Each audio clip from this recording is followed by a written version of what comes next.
berdoa, kami sambut firman-Mu bersyukur di dalam nama Tuhan Yesus Kristus. Mari semua yang mengasihi Tuhan bersama katakan, amin. Sebelum duduk boleh salaman kiri kanan, beri senyum yang terbaik, bilang Tuhan mengasihimu.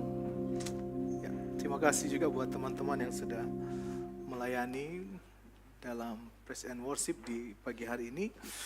Baik, saya menyapa kita semua, selamat pagi, salam sejahtera, shalom. Ya, belum kompak ya. Shalom. Damai di hati ya. Ada banyak pergumulan, tantangan, tapi kasih Tuhan mewarnai hidup kita sehingga hari ini kita masih dapat beribadah dan kita boleh bersyukur untuk setiap rahmat, anugerah dan kasih karunia-Nya kepada kita. Terima kasih banyak kepada Bapak Gembala yang boleh mempercayakan saya hari ini untuk sharing, berbagi kebenaran firman Tuhan buat kita semua. Nah, hari ini kita langsung saja. Tema yang akan kita renungkan bersama adalah kepastian keselamatan. Boleh katakan bersama saya, kepastian keselamatan. Ya, ini adalah salah satu doktrin yang sangat penting dalam kekristenan, karena kalau kita tidak mengerti ini atau kita meragukan tentang keselamatan kita, maka cara ibadah kita, cara kita melayani, cara hidup kita itu akan sangat berbeda. Tapi kalau kita memiliki kepastian akan keselamatan, maka saya percaya cara kita merespon sesuatu, cara kita memuliakan Tuhan, cara kita melayani itu akan sangat-sangat berbeda. Oleh dan sebab itu hari ini saya berdoa biar kita punya pikiran, mata hati kita dibukakan, kita dapat mengerti bahwa keselamatan yang Yesus berikan kepada kita itu bukan mudah-mudahan, bukan semoga selamat, bukan kayaknya selamat, tetapi Yesus memberi satu jaminan, nanti kan kita pelajari bahwa di dalam Dia, waktu kita percaya Dia sebagai Tuhan dan Juru Selamat, saya sangat excited kalau ngomong ini, kita harus mengerti bahwa kepastian keselamatan itu ya dan amin, saudara. Oleh sebab itu saya ingin tanyakan dulu, ini pertanyaan biasa, saya akan mulai dengan sebuah pertanyaan. Berapa banyak saudara percaya bahwa saudara sudah diselamatkan? Dalam artian kalau saudara mati hari ini, saudara masuk surga. Berapa banyak yang percaya? 1, 2, 3, 4. Banyak juga yang nggak percaya ya. Ragu-ragu ya. Wow ya. Sudah berapa lama kita jadi orang Kristen? Ya. Ini pertanyaan yang menarik ya. Waktu ditanyakan berapa banyak yang percaya bahwa hidupnya sudah diselamatkan. Wah, mulai ada yang bertanya, wah saya ini kan berdosa, besok saya masih bisa lakukan dosa, dan lain sebagainya. Makanya Rasul Paulus bilang, kalau kita dalam hidup ini saja, dalam kehidupan ini saja menaruh percaya kepada Yesus, maka kita ini orang-orang malang. Sebab kematian Yesus bukan berlaku untuk hidup ini saja, tetapi juga berlaku untuk hidup yang akan datang, yaitu kekekalan. Ya. Tapi banyak kali orang Kristen, tidak bisa dipungkiri, kita kena satu penyakit yang namanya kuper. Ya. Bukan kurang pergaulan, tapi kurang percaya. Sampai hari ini kalau ditanyakan ada banyak orang yang akan menjawab. Bahkan saya baru tanya kepada satu orang ibu, dia bilang, aduh selamat gak ya? Pelayan Tuhan saudara, hamba Tuhan. Dia bilang, selamat gak ya? Aduh tapi saya dulu kan banyak sekali dosa. Saya dulu pernah begini-begini. Makanya saya mau sucikan hidup saya dulu baru saya masuk surga. Dia bilang begitu ke saya. Orang bertanya, saya masuk surga sehingga saya nggak masuk. Nah ini jadi masalah kekristenan. Bahkan ternyata bukan hari ini. Ya. Masalah ini sudah ada sejak abad pertama gereja mula-mula. Gereja mula-mula juga punya punya keraguan yang sama. Masuk surga enggak ya? Saya masih ketemu orang-orang yang percaya Tuhan yang lain enggak? Mereka ragu dengan itu. Kalau saudara baca Alkitab, yang injili mereka Rasul Paulus, Yohanes, Petrus, Markus, pengajar-pengajar yang top yang bawa mereka terima Tuhan dan Juru Selamat, tapi mereka juga ragu akan keselamatan mereka. Makanya saya mulai dengan ini. Satu kali Rasul Paulus menulis surat kepada jemaat Tesalonika. Boleh buka slide selanjutnya. Sudah ya? Oke. 1 Tesalonika pasal 4. Saya akan baca ayat 13 sampai ayat 18 ya. Ini jemaat yang Paulus layani, mereka juga ternyata punya keraguan akan keselamatan. Kalau mati nanti seperti apa? Masih ketemu nggak dengan orang-orang yang mereka cinta dan kasihi? Kemudian Paulus tulis surat ini. Rasul Paulus bilang begini, menjawab keraguan-raguan mereka. Selanjutnya, kami tidak mau saudara-saudara bahwa kamu tidak mengetahui tentang mereka yang meninggal, supaya kamu jangan berduka cita seperti orang-orang lain yang tidak mempunyai pengharapan. Kalau ada yang meninggal, bukan berarti kita nggak boleh berduka cita. Boleh berduka cita, tetapi Paulus bilang jangan berduka cita seperti orang yang nggak punya pengharapan. Ya. Ada orang kan ditinggal, ya kehilangan sesuatu, aduh nggak bisa move on, bertahun-tahun lamanya. Ya. Wah rasanya sedih, wah sudah nggak mau mandi, nggak mau makan dan lain sebagainya. Berduka cita, seperti nggak punya pengharapan. Paulus bilang, jangan berduka cita seperti orang yang tidak punya pengharapan. Ayat 14 dia bilang begini, karena jika kita percaya, ini kata kunci kekristenan, iman. Karena kalau kita percaya bahwa Yesus telah mati dan telah bangkit, maka kita percaya juga bahwa mereka yang telah meninggal di dalam Yesus akan dikumpulkan Allah bersama-sama dengan Dia. Ayat 15. Ini kami katakan kepadamu dengan firman Tuhan. Kita yang hidup yang masih tinggal sampai kedatangan Tuhan sekali-kali tidak akan mendahului mereka yang telah meninggal. Ayat 16, sebab pada waktu tanda diberi, yaitu pada waktu penghulu malaikat berseru dan sangkakala Allah berbunyi, maka Tuhan sendiri akan turun dari sorga dan mereka yang mati dalam Kristus akan lebih dahulu bangkit. Ayat 17, sesudah itu kita yang hidup, yang masih tinggal akan diangkat bersama-sama dengan mereka dalam awan menyongsong Tuhan di angkasa. Demikianlah kita akan selama-lamanya, saudara? Bersama dengan Tuhan. Karena itu, hiburkanlah seorang akan yang lain dengan perkataan-perkataan ini. Ini gambaran sesuatu apa yang akan terjadi ke depan, saudara. Jadi, waktu kita mati di dalam Tuhan, orang-orang yang kita cintai meninggal di dalam Tuhan, satu kali kelak akan ada reuni besar-besaran. Ada lagu Pantekosta lama bilang, ada pertemuan di udara, pertemuan yang manis. Ya.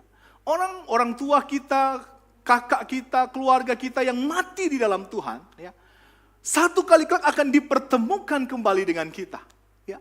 Ini sebuah pengharapan, ini sebuah iman. Makanya Paulus bilang, hiburkan seorang akan yang lain dengan perkataan-perkataan ini. Artinya kita harus mengerti bahwa sesudah kematian ada yang namanya kehidupan. Hidup manusia di dunia ini, firman Tuhan bilang 70-80 tahun. Lebih daripada itu, kesukaran dan penderitaan. Sekalipun ada yang hidup sampai 120 tahun dan lain sebagainya. Tapi kita harus percaya satu kali kelak, Bapak Ibu, kita nggak permanen tinggal di dunia ini. Kita akan pulang. Istri kita yang cantik, suami kita yang ganteng, harta kekayaan kita, satu kali kelak akan kita tinggal. Nah pertanyaannya, kalau kita meninggal, kita akan kemana? Paulus bilang kita bersyukur waktu kita percaya bahwa Yesus Kristus adalah Tuhan dan Juru Selamat, jaminan itu pasti. Firman Tuhan bilang apa? Kita akan dikumpulkan bersama-sama dengan Tuhan. Ada kepastian tentang keselamatan kita. Paulus bilang kepada jemaat mula-mula mereka ragu. Mereka mempertanyakan, saya selamat gak ya? Aduh, nanti gimana ke depan? Makanya Rasul Paulus menulis surat ini. Dan ini menarik, saudara. Apa yang membuat jemaat mula-mula ragu akan keselamatan mereka? Dan ini juga terjadi hari-hari ini. Ada banyak orang Kristen meragukan selamat atau enggak selamat. Apa yang meragukan membuat orang Kristen jemaat mula-mula ragu akan keselamatan mereka? Karena slide selanjutnya ada enggak sebelumnya kecepatan? Iya. Yang tadi aja. Nah, ada pengajaran palsu, ya. Ada pengajaran palsu yang menyimpang, ada guru-guru palsu atau orang-orang yang mengajarkan tentang Injil palsu, ya. Makanya hati-hati sekali dengan pengajaran. Ya. Kalau Bapak Ibu perhatikan Alkitab, gereja mula-mula itu hancur, mereka pecah, bahkan ada yang berantakan, itu bukan karena tekanan, bukan karena aniaya. Bukan karena gereja ditutup, enggak. Kalau perjemaat mula-mula semakin ditekan mereka semakin berkembang, semakin dihambat semakin merambat. Makanya Gus Dur pernah bilang begini, orang Kristen itu jangan ditutup gerejanya. Karena orang Kristen itu semakin dihambat katanya semakin merambat. Semakin banyak, gereja semakin ditutup, jemaat mula-mula semakin ada aniaya, gereja semakin besar, gereja semakin bersatu. Kalau Bapak Ibu cek dalam Alkitab, kapan gereja-gereja hancur, kapan gereja mula-mula kemudian rusak, ketika masuk yang namanya pengajaran-pengajaran palsu. Ketika masuk ajaran-ajaran yang tidak baik ke dalam gereja. Ajaran itu yang mengajarkan dan membuat jemaat ragu, saya selamat atau enggak ya? Makanya Rasul Paulus tegas bicara tentang pengajaran palsu. Kalau kita lihat dalam Galatia 1 ayat yang ke-6, ya. Galatia pasal pertama ayat yang ke-6 berkata begini. Aku heran bahwa kamu begitu lekas berbalik daripada Dia yang oleh kasih karunia Kristus telah memanggil kamu dan mengikuti suatu Injil lain yang sebenarnya bukan Injil, hanya ada orang yang mengacaukan kamu dan yang bermaksud untuk memutarbalikkan Injil Kristus. Ayat 8. Tetapi sekalipun kami atau seorang malaikat dari sorga yang memberitakan kepada kamu suatu Injil yang berbeda dengan Injil yang telah kami beritakan kepadamu, apa? Terkutuklah ia. Rasul Paulus mengerti betul bahwa yang membuat gereja bisa hancur, yang membuat gereja bisa terpecah, itu bukan tekanan, tetapi pengajaran. Ya. Oleh sebab itu hati-hati sekali Bapak Ibu mendengarkan pengajaran. Ya, berdoakan kami hamba-hamba Tuhan yang melayani di Hope Community Church, supaya kami dapat mengajarkan pengajaran yang benar-benar berpusat kepada Injil Kristus. Biar di tempat ini memang hanya nama Yesus yang diberitakan, nama Yesus yang menjadi jawaban atas setiap persoalan dan pertanyaan dalam kehidupan kita. Karena Yesus tambah plus-plus sudah marak di gereja-gereja sana sini. Nah, saya nggak sedang membombardir atau menyinggung gereja-gereja lain, tapi ini sebuah kenyataan. Kalau ingin ini, tambah ini, tambah ini, tambah itu. Pengajaran harus hati-hati. Paulus mengerti betul, pengajaran bisa menyelewengkan kebenaran-kebenaran yang sudah pernah kita dengar, ditaburkan oleh hamba-hamba Tuhan. Makanya Rasul Paulus ini sampai keluar kalimat ini yang saya garis bawahi merah. Terkutuklah ia. Paulus ini hamba Tuhan yang lemah lembut loh. Tapi kali ini dia ngucapin kutuk. Alkitab bilang jangan mengutuk, tetapi harusnya engkau memberkati. Tapi Paulus saking gemesnya karena pengajaran-pengajaran dia bilang terkutuk mereka. Kalau mereka datang dengan pengajaran yang palsu. Nabi-nabi palsu ya. Oleh sebab itu Bapak Ibu Saudara yang diberkati Tuhan. Ya. Mari kita jadi jemaat Tuhan yang bukan hanya sekedar telan mentah-mentah apa yang disampaikan oleh pembicara-pembicara. Tapi mari kita kembali kepada firman lewat tuntunan Roh Kudus. Makanya jangan baca firman Tuhan dengan firman Tuhan cuma hari Minggu aja. Biar setiap hari kita hidup dengan firman Tuhan. Bapak Gembala sering share ayat di grup, baca, renungkan. Itu akan memberi kekuatan kepada kita di akhir zaman ini. Dan Tuhan Yesus pernah pesan begini, kalau Matius 24 ayat 23 tentang pengajaran palsu. Matius pasalnya yang ke-24 ayat 23, Tuhan ini perkataan Tuhan Yesus bilang begini, pada waktu itu, jika orang berkata kepada kamu, lihatlah, Mesias ada di sini, atau Mesias ada di sana, apa saudara? Jangan kamu percaya. Ayat 24, perhatikan baik-baik. Sebab Mesias apa? Palsu. Dan nabi-nabi palsu akan muncul dan mereka akan mengadakan tanda-tanda. Bukan cuma sekedar pengajaran, tanda-tanda yang dahsyat. Bahkan mujizat-mujizat. Sehingga sekiranya mungkin tujuan mereka apa? Mereka menyesatkan orang-orang pilihan juga. Tujuannya mereka menyesatkan. Jadi pengajaran palsu, nabi-nabi palsu akan hadir banyak di akhir zaman. Makanya saya kagum dengan pengajaran Tuhan. Memang Tuhan sudah memberitahu bahwa di akhir zaman ini akan banyak kepalsuan muncul. Ya betul saudara ya. Tas palsu kalau ya. Saya ditelepon teman, Pastor mau pakai rambut palsu enggak? Rambut palsu, saya tanya berapa? 13 juta Pastor, sekali pasang katanya. Yang di lem itu, aduh saya bilang, mahal ya. Saya bilang, saya sudah berdamai dengan diri saya. Biarkanlah dia berlalu, karena Tuhan sudah panggil ya. Tapi ya banyak yang palsu-palsu ya. Ada istilah sekarang apa? KW1. Mirip banget. Tapi ternyata palsu ya. Janji palsu. Waduh, kena janji palsu, ada mungkin ya. Sahabat-sahabat palsu kata Alkitab. Ya.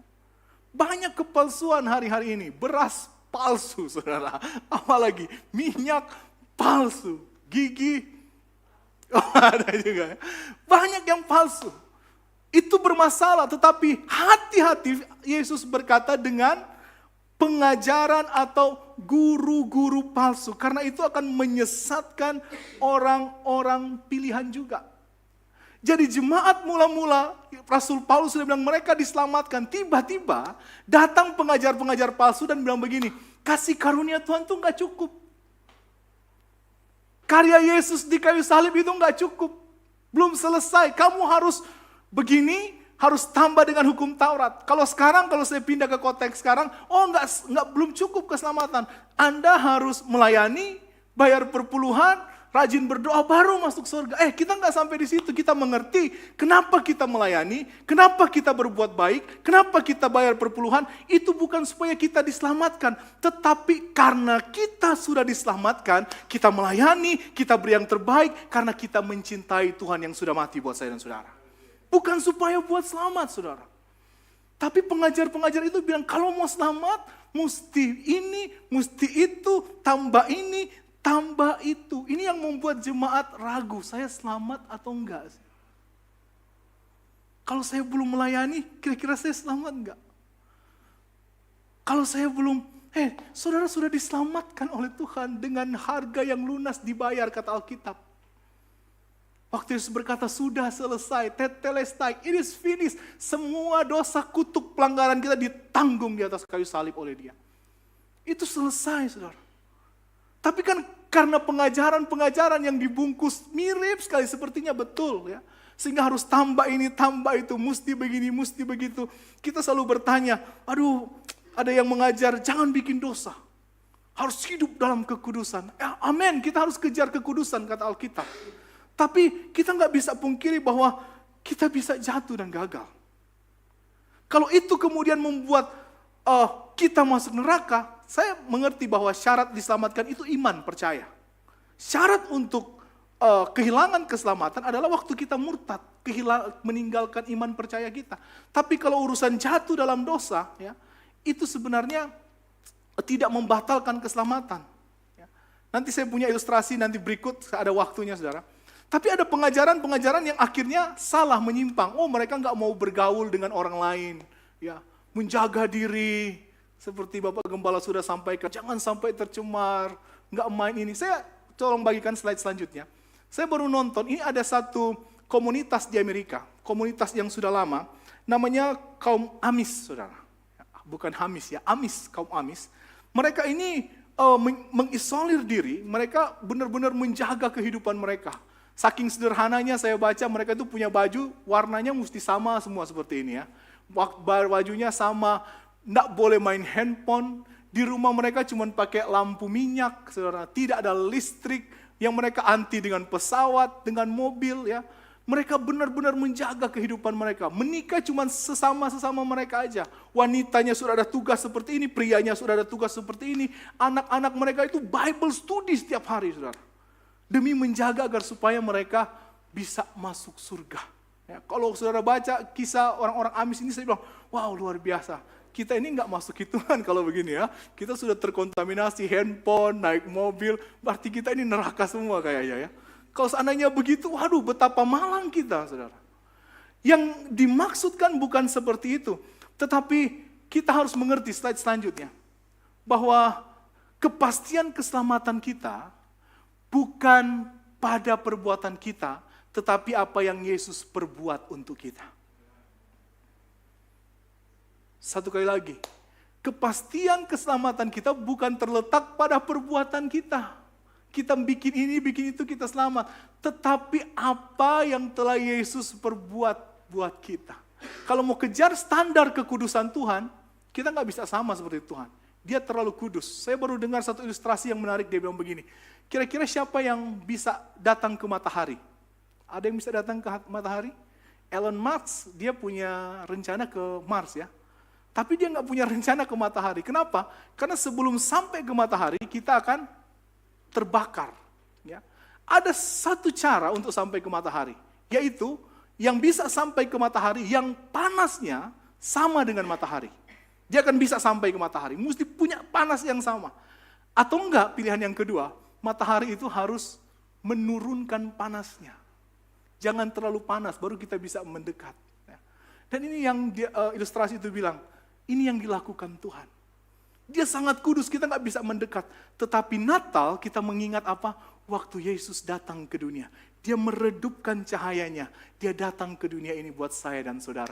Itu yang membuat kepastian keselamatan kita. Bukan karena kekuatan kita. Tetapi dia Bapa yang datang ke dunia lewat anaknya. Untuk menyelamatkan saudara dan saya. Amin saudara.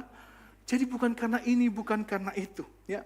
Mari kita lihat bersama seperti apa kepastian keselamatan kita. 1 Yohanes pasal 5 ayat yang ke-11. Ya.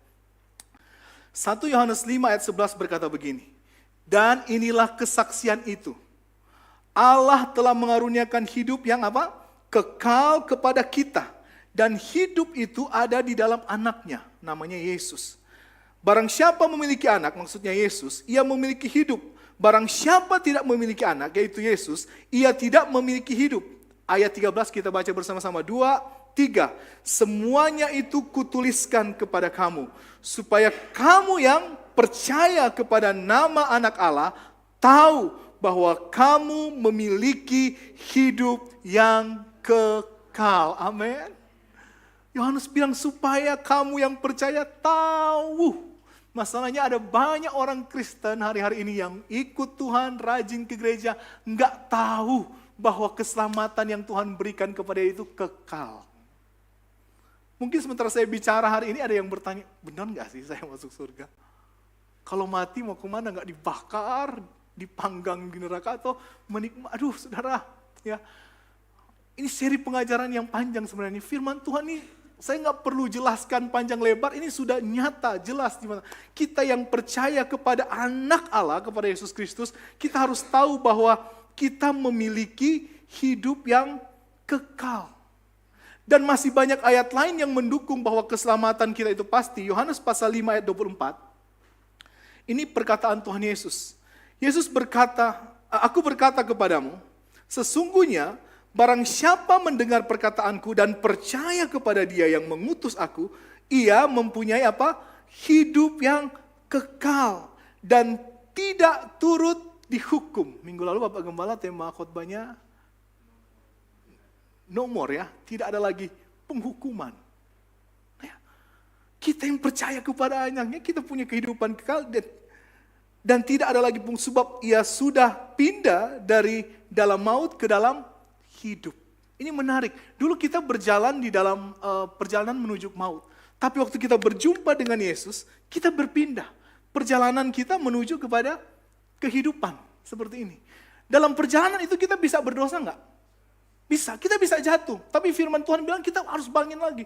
Jangan putar arah, tetap mengarah kepada Yesus.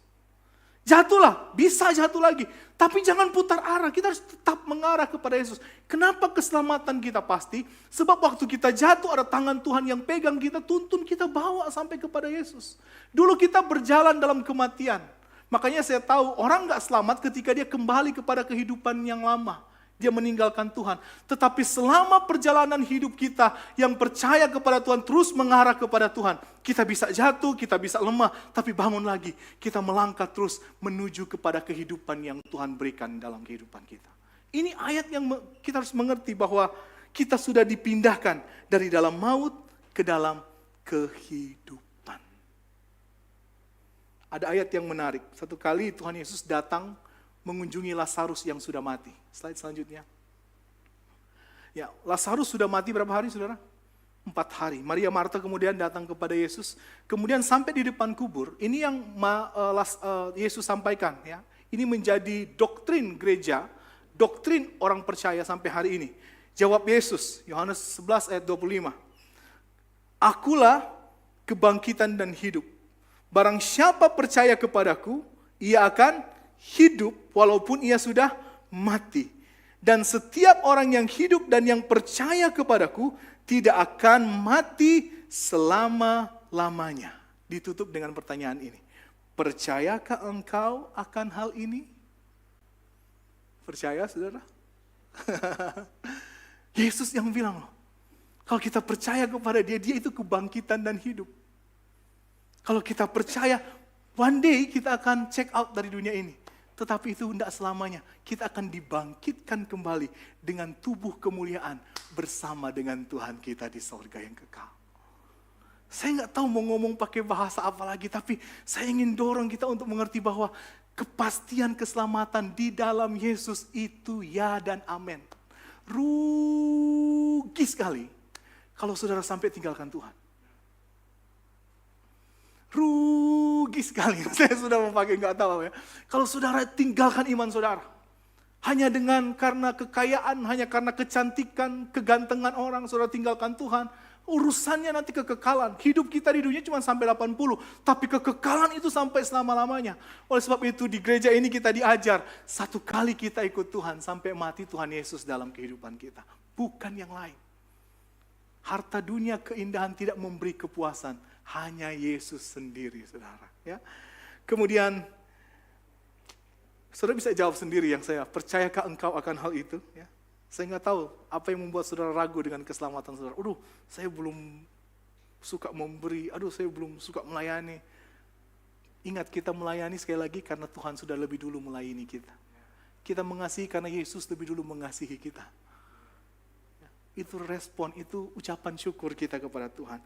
Nah, Rasul Paulus adalah orang yang paling, yang paling kuat keyakinannya soal kehidupan yang kekal. Coba slide selanjutnya. Ini pernyataan Rasul Paulus. Dia orang yang paling percaya bahwa keselamatan itu pasti. Dia bilang begini dalam 2 Timotius 1 ayat 12. Itu sebabnya aku menderita semuanya ini. Ya. Dia menderita. Dalam pelayanannya enggak sukses-sukses amat ya. Dia menderita, karam kapal, dirajam, dicambuk. Dia menderita. Banyak pergumulan yang Rasul Paulus alami. Tapi dia bilang begini di ayat ini. Itu sebabnya aku menderita semuanya ini, tetapi aku tidak malu. Ya. Kadang-kadang kan kalau jadi hamba Tuhan gak sukses, malu. Ya. Ada yang, aduh kok belum punya ini, kok belum punya gereja, kok belum punya Paulus ini, dia seperti dikutuk dia bilang. Ya. Wah, alami karam kapal, digigit ular dan lain sebagainya, banyak penderitaan, tapi dia bilang dia gak malu. Ya. Karena aku tahu kepada siapa aku percaya. Ya. Dia melayani, dia ngerti betul siapa yang dia layani, siapa yang dia percaya. Dan aku yakin bahwa dia berkuasa memeliharakan apa yang telah dipercayakannya kepadaku hingga pada hari Tuhan. Rasul Paulus tahu bahwa Tuhan yang memelihara, yang berkuasa memberi kekuatan sampai kepada hari Tuhan. Artinya berjumpa muka dengan Tuhan. Dalam pergumulan kita hari ini bagaimana? Apa yang kita alami? Mungkin kita merasa malu. Ya. Kadang-kadang kan waktu doa kita nggak jawab, kita sudah rajin pelayanan. Tetapi kok seperti ini yang kuhadapi? Kadang-kadang kita malu. Paulus dia bilang, enggak, aku nggak malu. Sebab aku tahu kepada siapa aku percaya. Mungkin keuangan kita nggak baik-baik saja. Mungkin kesehatan kita, sudah melayani kok kesehatannya seperti itu. Harusnya kalau melayani sehat fit. Harusnya kalau melayani punya ini, punya itu. Enggak, bukan itu. Ya.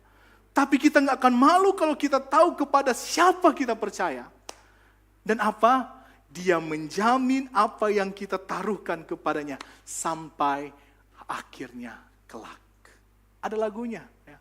Ku heran Tuhan mau beri rahmatnya bagiku. Refnya, yang aku tahu, yang ku percaya, dan aku yakin kan kuasanya.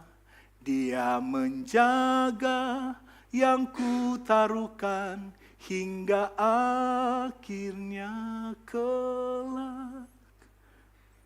Paulus dalam ayat lain, Filipi 1 ayat 21 dia bilang begini. Karena bagiku hidup adalah Kristus dan mati adalah keuntungan. Artinya dia tahu bahwa di dalam Yesus keselamatan itu adalah sesuatu yang pasti. Saudara percaya saudara diselamatkan oleh Tuhan, amin. Bukan karena kekuatan kita, tetapi kasih karunia Tuhan yang berlimpah-limpah. Tuhan Yesus pernah mengatakan di dalam Yohanes 10 ayat 27 dan 29. Saya sudah mau selesai sebentar lagi. Yohanes 10 ayat 27 sampai 29 bilang begini. Domba-dombaku mendengarkan suaraku. Dan aku mengenal mereka, dan mereka mengikut aku. Dan aku memberikan apa saudara? Hidup yang kekal kepada mereka, dan mereka kayaknya, atau mungkin, enggak ya, mereka pasti, katakan bersama saya pasti. Ini hubungannya kekekalan loh saudara, jangan ragu ya. Bukan mudah-mudahan, mungkin kayaknya, bukan semoga. Tapi firman Tuhan bilang, dan mereka pasti tidak akan binasa. Sampai kapan? 2 minggu, 3 minggu? Sampai selama-lamanya. Dan seorang pun tidak akan merebut mereka dari tanganku. Ya. Bapakku yang memberikan mereka kepadaku lebih besar dari siapapun. Dan seorang pun tidak dapat merebut mereka dari tangan Bapa. Saudara lihat bahwa yang menjaga kita bukan kekuatan kita, tapi tangan Tuhan sendiri. Kalau Dia yang mau bawa kita selamat, siapa yang dapat merebut kita dari Dia? Rasul Paulus dalam tulisannya yang lain bilang, apakah yang dapat memisahkan aku dari kasih Kristus? Aniayakah? Ketelanjangankah? Kelaparankah? Sakit penyakitkah? Tak ada satupun. Sebab Tuhan yang menjaga kehidupan kita. Dia yang mau menyelamatkan kita. Slide terakhir, saudara. Nah, kepastian keselamatan kita bukan tergantung seberapa kuat kita memegang tangan Tuhan, tapi seberapa kuat Tuhan memegang tangan kita. Saya minta tolong Vicky boleh maju ke depan. Nah, karena Bapak Gembala ada ilustrasi kemarin, saya ikut sedikit. Saya lupa ya, ini jabat tangan orang Roma, katanya begini, coba jabat tangan. Kamu pegang tangan kamu. Nah, ini jabat tangan orang Roma. Dan ini ilustrasi yang saya dapat, begini tangan kita dan Tuhan. Kadang-kadang kita kan bilang, mari kita pegang tangan Tuhan. Kira-kira bisa capek nggak tangan kita kalau kita pegang tangan Tuhan? Capek. Kalau saya ibaratkan saya Tuhan, Vicky ini anak Tuhan, orang percaya. Sampai kapan dia bisa pegang tangan saya? Mungkin satu kali dia bisa lemah, dia bisa lepas. Tapi ini nggak bisa lemah. Ini akan tetap pegang. Vicky mungkin bisa jatuh, tapi tangan ini akan, ayo Vicky, bangkit lagi, semangat. Ya, semangat, ayo jalan. Mungkin dia yang lemah, ayo jalan. Kamu lepas, ini begini terlalu berat. Tapi tangannya ini selalu pegang, ayo ikut. Saya tuntun kamu sampai ke tempat tujuan yang tepat. Saya nggak tahu, saudara mungkin sedang jatuh, tapi tangannya nggak pernah lepas tangan kita loh, saudara. Tangannya terus, coba kita cek sampai hari ini, berapa kali kita mau menyerah, lemah dan jatuh. Tapi tangan yang kuat itu selalu menuntun kita. Makanya keselamatan itu bukan tergantung seberapa kuat kita pegang tangan Tuhan. Tapi kita harus tahu ada tangan Tuhan yang pegang tangan kita berjalan dari hari ke hari. Amin, puji Tuhan. Ya. Percaya tentang keselamatan yang Tuhan berikan. Saya nggak tahu mau ngomong apa lagi kalau begini ya. Karena sudah jelas Alkitab bilang, saya nggak perlu tafsir macam-macam bahwa di dalam Yesus keselamatan itu pasti. Mungkin ada beberapa waktu ke depan kita akan renungkan bersama bagaimana kalau kita di dalam dosa menghadapi kehidupan sehari-hari. Itu ada bagiannya sendiri. Tapi saudara harus jadi fondasi landasan kehidupan kita. Bahwa kita pasti diselamatkan oleh Tuhan. Dengan kekuatannya. Ayat yang paling terakhir, slide selanjutnya. Kita baca sama-sama ayat ini, Lukas 10 ayat 20. Ya, kita baca sama-sama ya. 2, 3. Namun demikian, janganlah bersukacita karena roh-roh itu takluk kepadamu.